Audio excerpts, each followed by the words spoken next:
eventually I'm going to find a guy. And then who knows what after that.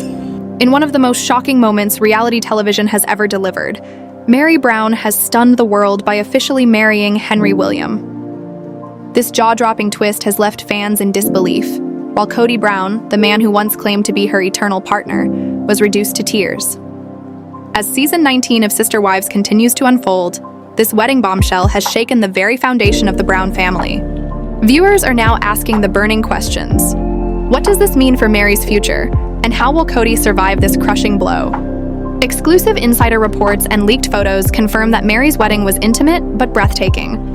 Surrounded only by her closest family and friends, she finally stepped into a new chapter of her life after decades of heartbreak and sacrifice.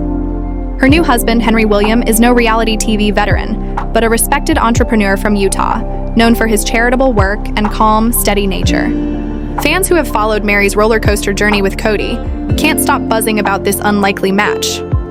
To many, Henry represents everything Kody failed to be: supportive, loyal, and steady. But while Meri glowed with happiness, Kody was left blindsided. Sources close to the family reveal that he broke down the moment he heard the news. For a man who once juggled 4 wives in his polygamous empire, watching his first wife move on for good has become an unbearable humiliation. Those who saw him that day described a man lost in regret, sadness, and shock. And though their marriage had been over for years, the reality of Meri's new beginning cut deeper than Kody ever expected. Tension inside the Brown family is boiling over. On the show, Meri has openly accused Kody of dodging financial responsibilities, especially over property disputes that she and Janelle are still fighting to resolve. In a heartbreaking confessional, Meri admitted she had no choice but to involve lawyers after Kody allegedly ignored her pleas for fairness. She said, "We put this money into the family for the family. It's not fair that only Kody and Robyn benefit from it." Her words struck a nerve with fans who have long accused Kody of favoring Robyn while neglecting his other wives. Even Janelle, who once stood firmly by his side, now sees the hypocrisy. She blasted Kody for failing to practice what he preached, pointing out that if he were truly the honorable man he claimed to be, he would divide assets fairly. But Kody, defensive as ever, insisted that sacrifices were made by everyone, and claimed that Robyn's money had carried much of the family's burden. The cracks in his argument only made viewers angrier, with many calling him manipulative and selfish. For Meri, the betrayal runs even deeper. She revealed that Kody strung her along for years, promising fresh starts and new beginnings that never came. Each move, each new chapter, was nothing more than empty words to keep her hanging on. By the time she realized the truth, that Kody never truly intended to love or rebuild their relationship, she had already lost decades of her life to false hope. Now with her wedding to Henry, she has finally broken free, leaving Kody to drown in the consequences of his choices. Meanwhile, the dream of Coyote Pass lies in ruins. Once imagined as the Brown family's legacy, the land has become nothing more than a battlefield of resentment. With an $820,000 price tag still looming, Kody admitted in the season premiere that he was ready to abandon the dream altogether. But while he talks of scrapping it, Robyn clings desperately to what little remains of their vision. Her resistance, combined with Janelle's frustration and Meri's anger, has left the family fractured beyond repair. The drama only intensifies as Janelle recalls the moment that shattered her faith in Kody for good. She watched him let his relationships with their children collapse without lifting a finger to repair the damage. For a woman who always put her kids first, that betrayal was unforgivable. And while Kody occasionally floated the idea of reconciliation, Janelle made it clear she would never return to a man who abandoned their children. "I will always choose my kids," she declared, a statement that resonated powerfully with fans everywhere. Kody now finds himself alienated not just from his wives, but also from many of his children. He confessed bitterly on the show that he no longer feels like part of his own family. Still clinging to his marriage with Robyn, he admitted he only has sporadic contact with some of his older kids. "It doesn't feel like a family anymore," he lamented, his voice dripping with self-pity. Robyn, meanwhile, admitted that even their monogamous marriage is cracking under the strain. The woman who once seemed to be Kody's safe haven now fears she might be the next to abandon him. From heartbreak to betrayal, from failed dreams to broken promises, the Browns are unraveling before our very eyes. Meri's marriage to Henry isn't just a love story, it's the final nail in the coffin of Kody's crumbling empire. Fans can't stop watching because for the first time, Meri is no longer the victim. She's the survivor, and she's finally writing her own ending. For years, the Browns built their empire on one principle: one family, one pot of money. Every wife contributed, every sacrifice was shared, and when one needed help, the others rallied together. But according to Janelle, those days are long gone. She revealed in a confessional that for the past decade, it's been every man for himself. No longer was it about building a united future, it became about protecting estates. And at the center of it all, Robyn Brown's Arizona mansion, a massive $1.65 million 5-bedroom property that the family helped secure. At the time, the deal was sold to the other wives as an investment that would benefit everyone. But when Janelle suggested putting all their names on the mortgage to make it truly fair, Kody immediately shut it down. "We need to protect Robyn's estate," he insisted. Now, years later, Janelle wants her share back, both from the Coyote Pass land and the money she funneled into Robyn's house. Her frustration boiled over as she admitted she felt cheated, pointing out how her own needs were ignored while Robyn's comforts were prioritized. Janelle didn't stop there. She called out the luxury she witnessed every time she visited Kody and Robyn's home. The finished backyard, the expensive decor, the endless art on the walls, all while Coyote Pass debts remained unpaid. "It's like my needs never mattered," she said bitterly. Her adult children noticed too, and they became angry at the constant favoritism. Fans rallied behind Janelle, accusing Kody of using family money to build a palace for Robyn while leaving the others in financial limbo. Robyn, of course, had her own explanation. She insisted she learned to budget wisely after her first marriage collapsed, framing herself as the responsible one. But to Janelle and Christine, her story didn't add up.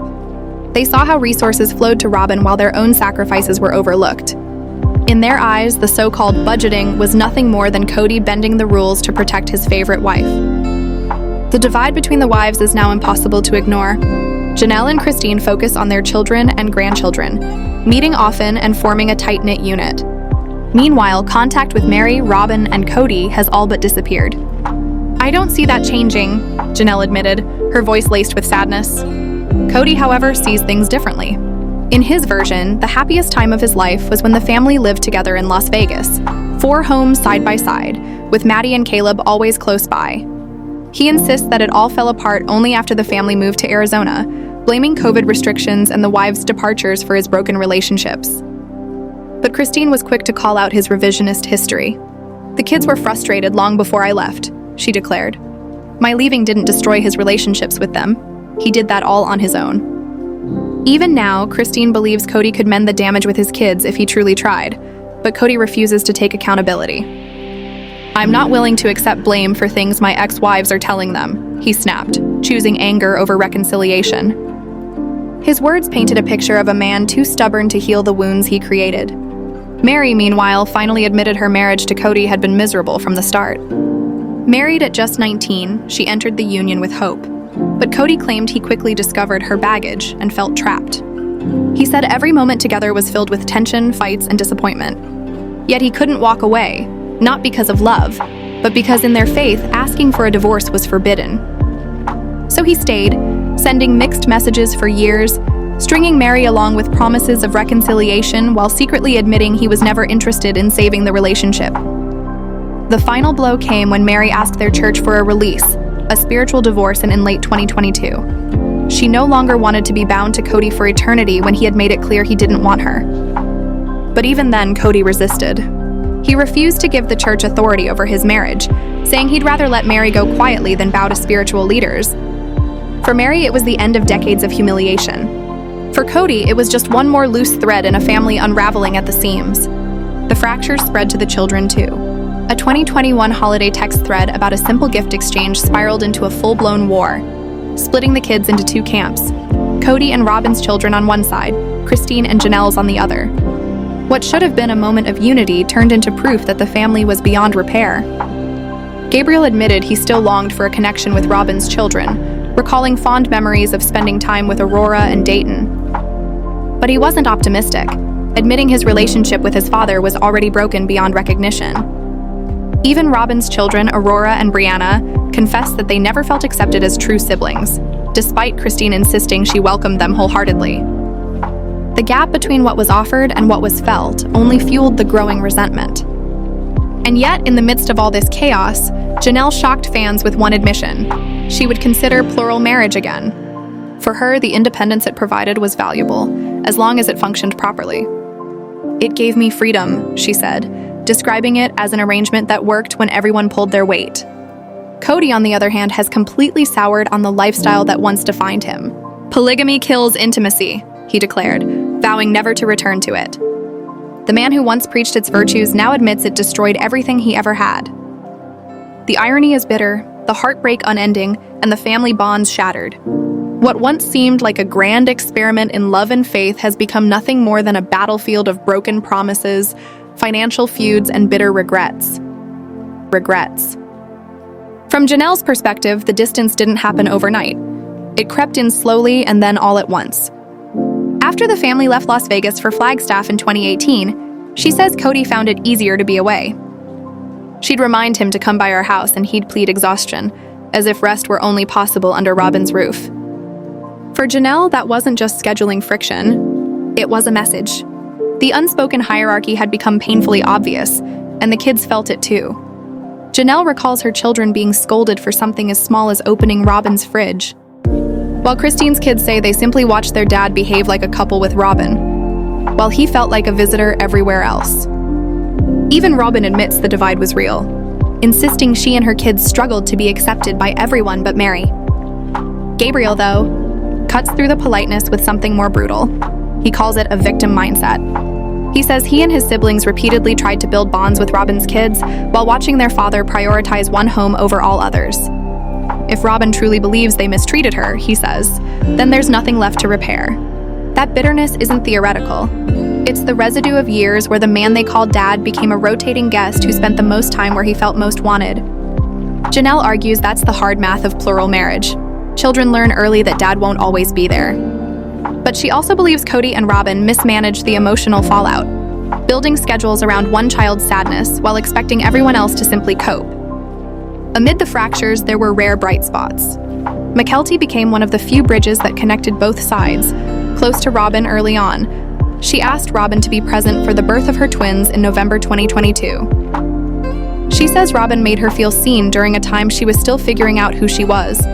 And Christine admits that was exactly what she once hoped plural marriage could deliver. Kids who felt loved by more than one mother. But Kody sees something darker in the current family split. He claims he's been punished for not being madly in love with the other wives, and says some of his estranged children have hurled words he can't come back from. One text called him trash. Another said he'd brainwashed them. He insists he's reached out and been rejected, and he's not willing to keep chasing a reconciliation that only burns him deeper. That stance hits a nerve for Robyn, whose own childhood was marked by a father who wasn't there. Watching Kody freeze up with anger instead of calling his kids back, she says, is like reliving those old excuses. She warns him that she's losing respect.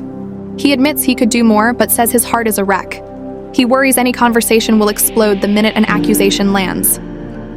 Meanwhile, time moves on without him. At Logan and Michelle's wedding in October 2022, Janelle watched Madison steer her children away from a grandfather they barely know. Maddie rarely calls. She didn't tell him she was pregnant with Josephine. Kody says it's unrealistic to expect constant grandparent contact when people live across the country. But the deeper truth is obvious. Proximity isn't the issue. Consistency is. Underneath it all is the ultimatum that stalled any chance at healing. Kody wanted apologies, especially to Robyn.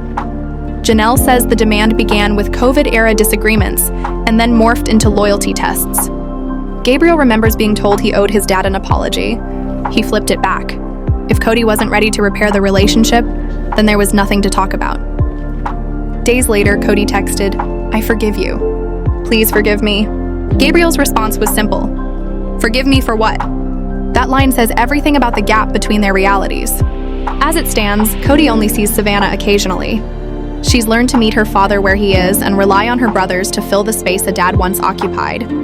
Janelle is less forgiving. She's seen too many fathers go missing after divorce to pretend this is normal. Gabriel, once the kid who tagged along on Kody's work trips, now says he's fine if they never speak again, unless accountability comes first. Meri's exit carries its own sting.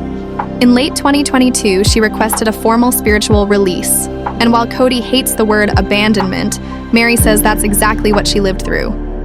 She believes he let the relationship wither so he could claim clean hands when she finally walked. Kody half admits it. He'd moved on long before and feared what would happen if he ripped the bandage off. He says Meri was never loyal, a charge she flatly rejects, claiming he's rewriting history and smearing her to others. The revisionism cuts both ways, and the audience is left to judge which version rings true. Christine's clarity arrived years earlier, after a therapist asked her to list what she needed in a husband: presence, communication, attraction. When she read it back, even Kody admitted he wasn't any of those things for her. That honesty became the compass that led her to David Woolley, a man whose life revolves around family and whose reputation is built on steady work and straight answers. In a universe where promises were often vague and obligations negotiable, Christine chose a partner who matched the list, line by line. And that's the haunting symmetry of where the Browns stand now. Janelle learned that independence without reciprocity eventually curdles into resentment. Meri learned that waiting for a promise that never arrives is its own kind of abandonment. Christine learned that clarity can be a doorway. Robyn learned that being favored doesn't protect you from loneliness. And Kody learned that you can lose everything while insisting you're the only one who tried. The experiment that once captivated America, one family, many hearts, has become a cautionary tale about scarcity, loyalty, and the cost of being chosen last too many times.